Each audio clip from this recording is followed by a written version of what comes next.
رہی ہے اب آپ کے ساتھ؟ اب آواز آن چنگی ہے جی، گل کرو. ٹھیک ہو.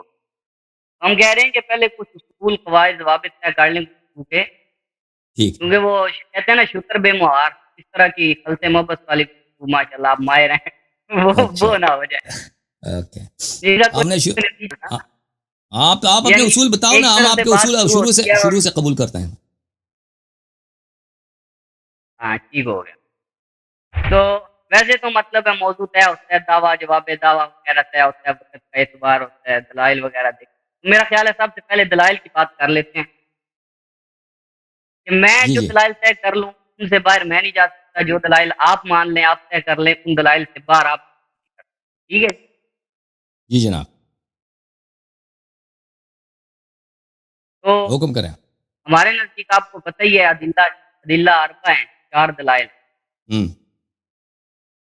ٹھیک ہے. جی جی قرآن، سنت، اجماع امت اور قیاس شرعی. اوکے.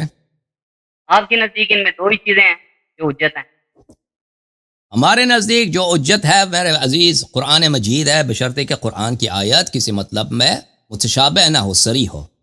اگر وہ صریح ہے ایک مطلب میں، جی وہ اگر ایک آیت متشابہ ہے، اس کے کئی معنی ہو سکتے ہیں، تو پھر وہ متشابہ ہے. آپ کو کسی مطلب پہ اگر استدلال کرنا ہے، قرآن کی ایک ایسی آیت لانی ہوگی کہ وہ اسی مطلب کو واضح طور پہ وہ بتا دے، تو وہ اس کا انکار کرنے والا کوئی نہیں ہوگا. دوسری ہمارے پاس جو صحیح احادیث ہیں اہل بیت طاہرین علیہم السلام سے، رسول اللہ صلی اللہ علیہ وسلم، فاطمہ الزہرا امیر المؤمنین علیہ السلام اور 12 امام تک، یہ سب حجت ہے ہمارے نزدیک. اس کے بعد ہمارے نزدیک جو حجت ہے جو عقل صریح دلیل کرے، عقل واضح طور پہ حکم دے. بہت سارے ایسے مسائل ہیں جن پہ عقل کا حکم نہیں ہے، جیسے فرعی احکام ہیں اس پہ عقل کچھ نہیں کہتا، لیکن بہت سارے احکام ہیں کہ ان کے متعلق، جیسے اللہ تعالیٰ کا وجود ہے، اللہ تعالیٰ کا وجود، اللہ تعالیٰ کی وحدانیت ہے، اللہ تعالیٰ کے بہت سارے صفات عقلی ادلہ سے ثابت ہو جاتی ہے. تو ان مسائل پر بشرط کہ وہ دلیل واقعاً عقلی ہو، تو یہ ہمارے پاس حجت ہے. جی بسم اللہ. جی ٹھیک ہو. اور اس کے علاوہ ایک بات یہ ہے کہ وہ تو ایسا ہوتا ہے کہ ایک قرآن مقدس کی آیت صحیح ہوتی ہے. ٹھیک ہے. بالکل آیات کیا اس ہو؟ کے معنی میں کوئی بھام نہیں ہوتا. آیت صحیح ہوتی ہے، بالکل محکم آیت، اس سے بھام نہیں ہوتا. پھر آپ اس کی صراحت کو ماننے سے بھی انکار کرتے ہیں اور یہ مطالبہ کرتے ہیں کہ حدیث قرآن کے معنی کو بیان کرے تو ہم مانیں گے. گویا کہ قرآن اپنا معنی خود کوئی نہیں بتا سکتا محکمات کے اندر. متشابہ کی تو بات ہی نہیں ہے نا. وہ تو اہل ذیل ہوں گے جو متشابہ کے پیچھے جائیں گے. اور کا اپنا رویہ یہ ہوتا ہے کہ آپ خود آیت پیش کرتے ہیں اور خود اس کا معنی بھی بتاتے ہیں. اس کے لیے بہت دفعہ آپ حدیث پیش نہیں کرتے. ٹھیک ہے.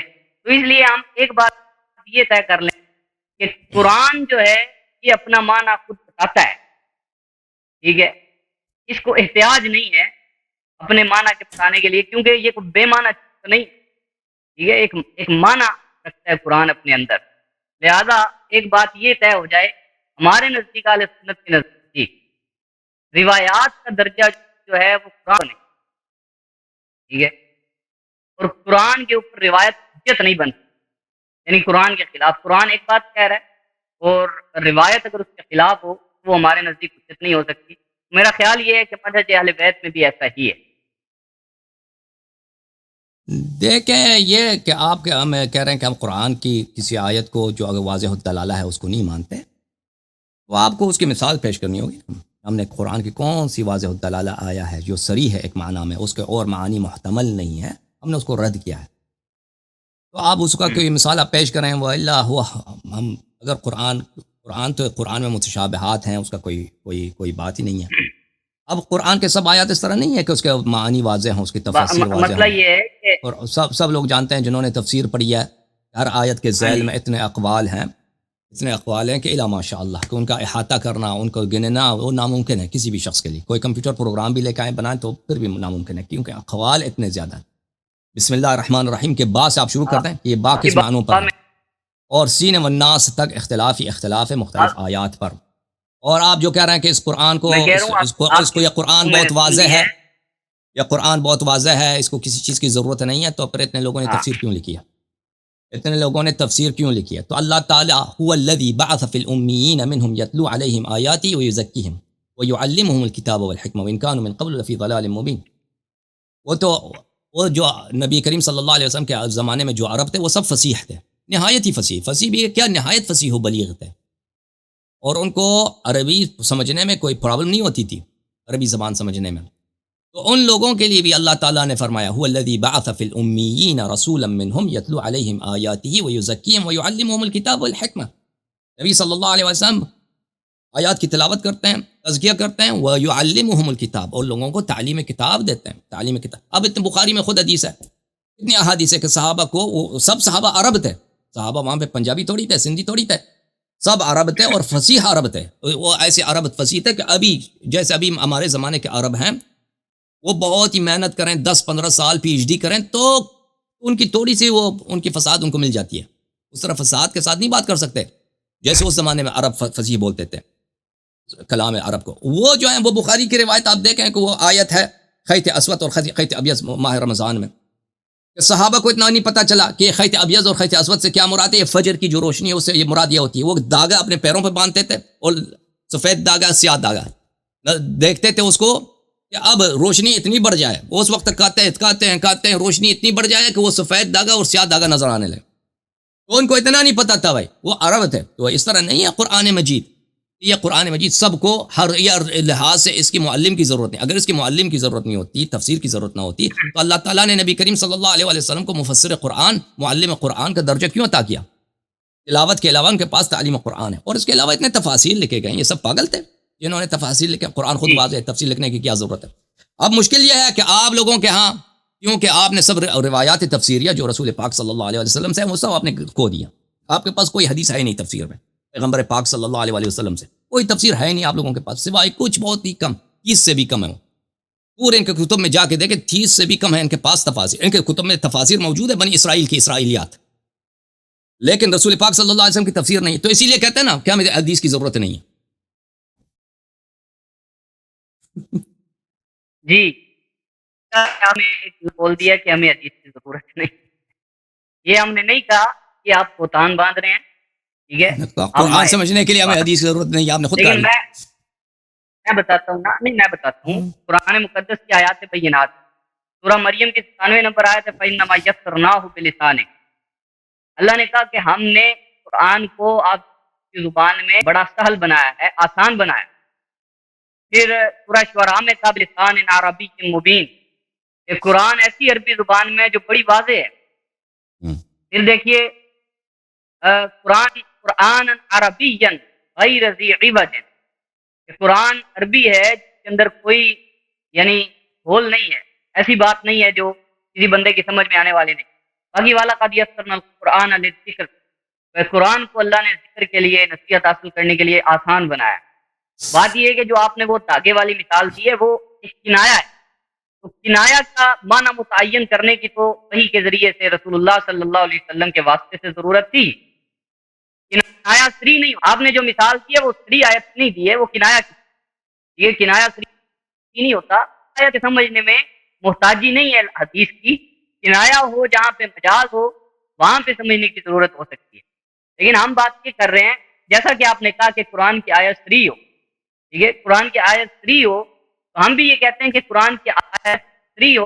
اس کا مطلب ہے کہ وہ اپنا معنی خود بتا رہی ہے، اس کے معنی کے بتانے میں احتیاج نہیں ہے، ٹھیک ہے. اور دوسری بات جو ہم عرض کر رہے ہیں وہ یہ ہے کہ جو عقیدہ ثابت ہوتا ہے، یعنی انہیں آپ کہیں کہ ضروریات دین یا ضروریات مذہب، جس طرح وہ چیزیں ہیں جن کا انکار ڈائریکٹلی بندے کو دائرہ اسلام سے خارج کر دیتا ہے، بندے کو کافر بنا دیتا ہے، وہ ضروریات دین.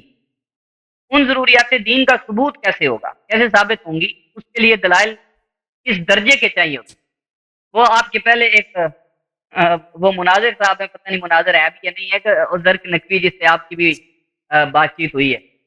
وہ پہلے جو ہماری گفتگو ہوئی تھی اس کے اندر میں نے جو دلالت کی بات کی تھی، قطعی دلالت قطعی ثبوت کی، تو اس کو لے کے وہ کہہ رہا ہے کہ کس نے کہا ہے کہ مسائل جو ہیں وہ ظنی ثبوت یا ظنی دلالت ثابت نہیں ہوتے. تو ہم نے یہ آپ کے سامنے بھی یہ وضاحت کر دوں میں کہ مسائل کے طرف، ٹھیک ہے، ایک مسئلہ وہ ہے جو ضروریات دین سے متعلق ہے، جو بنیادی عقائد سے متعلق ہے، جس کا انکار بندے کو دائرہ اسلام سے خارج کر دیتا ہے.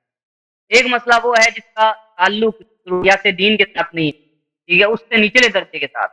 پھر کچھ چیزیں ہیں جن کا استحبابی تعلق ہے، جن کا واجباتی تعلق ہے، جن کا اس کے بعد یعنی اباحت کے ساتھ تعلق ہے، استحباب کے ساتھ تعلق ہے. یعنی مسائل کے درجات ہیں، تو درجات کے اعتبار سے جو چیزیں اس طرح کی دلیل کا تقاضا کرتی ہیں. تو میں جو چیز مشاہدہ کرتا ہوں آپ کے روافض علماء سے اور خطاب سے بھی، وہ یہ کہ آپ عقیدہ ثابت کرتے ہیں اپنا عقیدہ بھی ایسا کہ جو آپ کے ہاں ضروریات مذہب، اس طرح کے آپ کا عقیدہ امامت ضروریات مذہب میں سے ہے کہ جو بندہ اس ضروری چیز کا انکار کرتے ہیں آپ کے نزدیک آپ کے مذہب سے وہ خارج ہو جاتا ہے. تو ضروریات مذہب میں کہہ رہا ہوں کیا وہ ضمنی دلائل سے ثابت ہو جاتے ہیں؟ بات سمجھ آ رہی ہے؟ ہاں بات سمجھ آئیے. دیکھو محترم ناظرین، پہلے انہوں نے کہا کہ یہ صحابہ کرام کو کنایا نہیں سمجھا. اور بھائی جب ایک شخص اہل زبان ہے اس کو اسی طرح جس طرح اس کو آواز آ رہی ہے مجھے صاحب؟ آواز آ رہی ہے، آپ کی آواز آ رہی ہے بھائی، آواز اب آپ نے سوال کیا تو سوال کا جواب لے لو.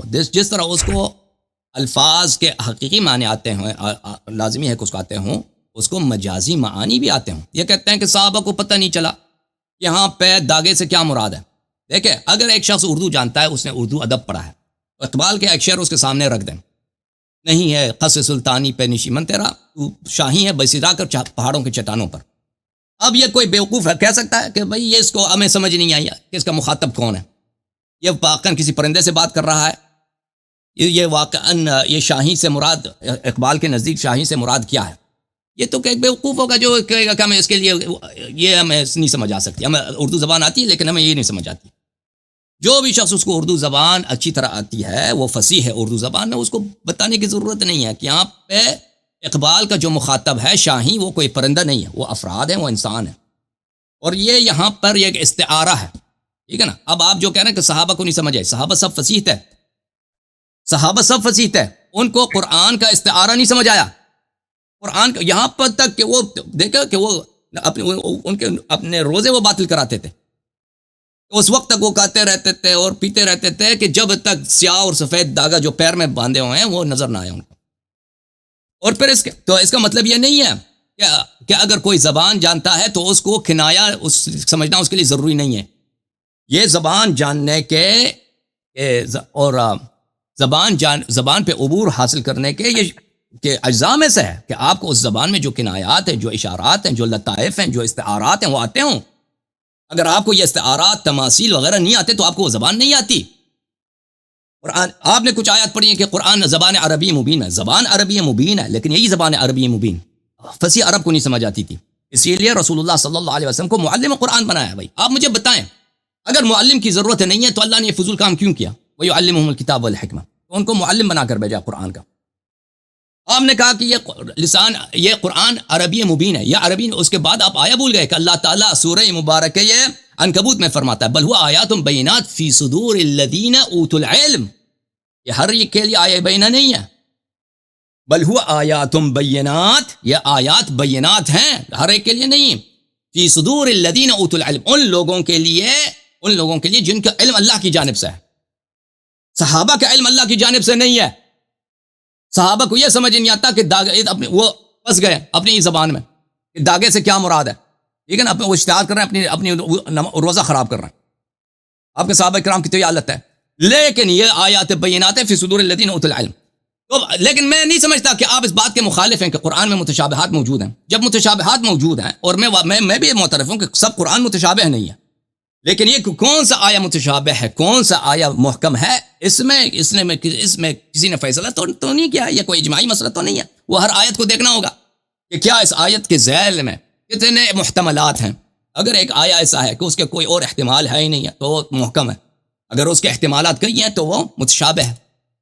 پھر دلیل کی ضرورت ہوگی کہ ان معانی میں سے کون سی معنی صحیح ہے. اوکے، اب آپ کی خدمت میں عرض ہے کہ آپ کا کہنا یہ ہے کہ بھائی شیعہ جو ہیں امامت کو اصول دین اور ضروریات دین سے سمجھتے ہیں. اور بات کرنے تو نا بھائی، آپ نے بات کیا تو یہ جو ہے اس کے لیے نہیں ابھی آپ نے بات کیا تو جواب سن لو اپنا. نہیں جواب سن لو سلمان بھائی، جواب آپ جب کسی پہ تنقید کرتے ہیں تو بد دلیل بھی سن لو نا مخالف کی بھی. شیعہ جو ہے امامت کو کس سے مانتے ہیں؟ امامت کو مانتے ہیں اصول دین سے، اور یہ اس کے لیے ان کے پاس ظنی دلائل ہے۔ کس بیوقوف نے کہا، کس پاگل نے کہا؟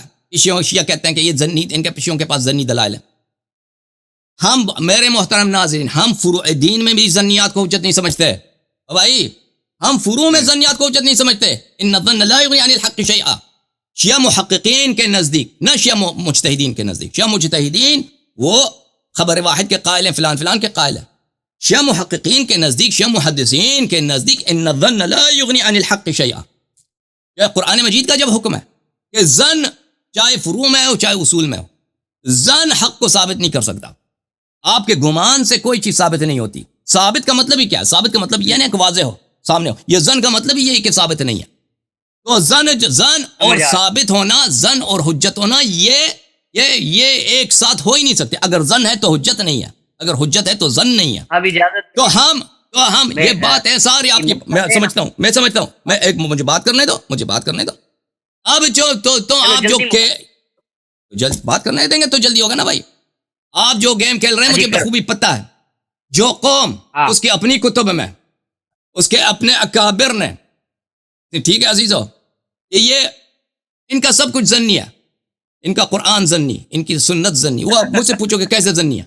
جب ان تمہارے اپنے اکابر نے، نہ ایک دو نے، سینکڑوں کی تعداد میں شہادت دیا ہے کہ قرآن کے آیات کھو گئے ہیں، ہاں، اور قرآن کے 7 حروف ہیں، 7 ورژنز ہیں، قرآن کے 7 ایڈیشنز ہیں، اس میں 6 ایڈیشنز عثمان صاحب نے جلا دیے ہیں۔ تو بھائی کوئی چیز قرآن میں نہیں ہے، یہ تم کیسے ثابت کرو گے؟ یہ مجھے سمجھا دینا۔ اگر قرآن ناقص ہے تو تم مجھے کس طرح ثابت کرو گے؟ تم عقلا کو سمجھا دو کہ فلان چیز قرآن میں نہیں ہے، جب قرآن ہی تمہارا ناقص ہے۔ بتاؤ، آپ بات کرو۔ ہاں جی، پھنس گیا۔ پہلی بات یہ کہ آپ نے معلم کی بات کی ہے، نبی صلی اللہ تعالیٰ علیہ وسلم معلم ہے، تو اس پہ ہمارا ایمان ہے وَيُعَلِّمُهُمُ الْكِتَابَ وَالْحِکْمَةَ کہ نبی صلی اللہ علیہ وسلم کتاب و حکمت کے معلم ہیں۔ بس لوگوں سے آپ ڈائریکٹلی مخاطب ہیں، جو آپ کے سامنے موجود ہیں وہ صحابہ ہیں، اہل بیت ہیں آقا علیہ السلام کے، وہ ڈائریکٹلی حضور سے سن رہے ہیں، اور ان کا سننا اپنے کانوں سے رسول اللہ صلی اللہ علیہ وسلم سے وہ بالکل قطعی ہے۔ لیکن میں یہ پوچھتا ہوں کہ کیا مولوی صاحب آپ ڈائریکٹلی حضور سے سن رہے ہیں یہاں پہ بیٹھ کے، یا جس طرح آپ کے ہاں حجت ہیں ائمہ اہل بیت، تو آپ ڈائریکٹلی ائمہ اہل بیت سے بیٹھ کے سن رہے ہیں؟ ایسا نہیں ہے بالکل۔ اس لیے آپ جب ڈائریکٹلی ان سے سن نہیں رہے تو آپ سے لازمی امر ہے کہ جو بات آپ تک پہنچی ہے کہ یہ رسول اللہ صلی اللہ علیہ وسلم کا فرمان ہے یا اہل بیت علیہ السلام کا فرمان ہے، تو وہ آپ سے کئی واسطوں تک حاصل ہوا ہے۔ آپ کو بہت سارے واسطے، اس کے اندر 10 واسطے ہو سکتے ہیں، 15 واسطے ہو سکتے ہیں، 6-7 واسطے ہو سکتے ہیں، کئی واسطوں کے ساتھ وہ آپ تک پہنچا ہے، ٹھیک ہے۔ اس واسطے ہم جو سنی اور قطعی کی بات ہم نے چھیڑی ہے اور طے کر لینا چاہتے ہیں پہلے، وہ اسی لیے ہے کہ ایک بندہ جو سامنے سن رہا ہے بیٹھ کے ڈائریکٹلی اپنے قانون سے سن رہا ہے، اس کے اپنے قانون سے سننا تو قطعی ہے، اور نبی علیہ السلام کی زبان مبارک سے جس بندے کے قانون نے سن لیا ہے، اس کو اگر وہ اس بات میں شک کرے تو وہ تو کافر ہو جائے۔ لیکن بات یہ ہے کہ بعد میں آنے والے جو لوگ ہیں، کیونکہ بہت ساری احادیث میں آقا علیہ السلام نے، آپ کی اپنی کتب سے میں حوالے پیش کر سکتا ہوں کہ نبی علیہ السلام نے فرمایا کہ سیکذب علیہ، کہ میرے اوپر لوگ جھوٹ بولیں گے، یعنی وہ بہار الانوار کے اندر روایت موجود ہے، اگر آپ کہیں تو میں کھول کے دکھا سکتا ہوں۔ بہرحال اشارہ یہ جس طرح کے فرمایا مجھ سے پہلے انبیاء پر بھی جھوٹ بولا گیا۔ آپ صلی اللہ تعالیٰ علیہ وسلم نے ارشاد فرمایا فما وافق کتاب اللہ فہو حدیثی، کہ جو میری حدیث تمہیں پہنچے، اگر چیک کرنا ہو، دیکھنا ہو کہ وہ میری حدیث ہے یا نہیں ہے، فرمایا کہ اگر وہ اللہ کی کتاب کے موافق ہے تو وہ میری حدیث ہے، اور اگر وہ اللہ کی کتاب کے موافق نہیں ہے تو وہ میری حدیث نہیں ہے، ٹھیک ہے۔ اب دیکھیے ذرا، میں یہ گزارش کر رہا ہوں، آپ کی یہ کتاب ہے اصول کافی، ٹھیک ہے، اس کا باب الاخذ بالسنت و شواہد الکتاب، ٹھیک ہے، اس کے اندر اس باب کی پہلی حدیث ہے ان علی بن ابراہیم عن ابیہ عن نوفلی عن سکونی عن ابی عبداللہ علیہ السلام قال قال رسول اللہ صلی اللہ علیہ وآلہ وسلم ان علی کل حق حقیقہ وعلی کل ثواب نورا فما وافق کتاب اللہ فخذوہ وما خالف کتاب اللہ فدعوہ۔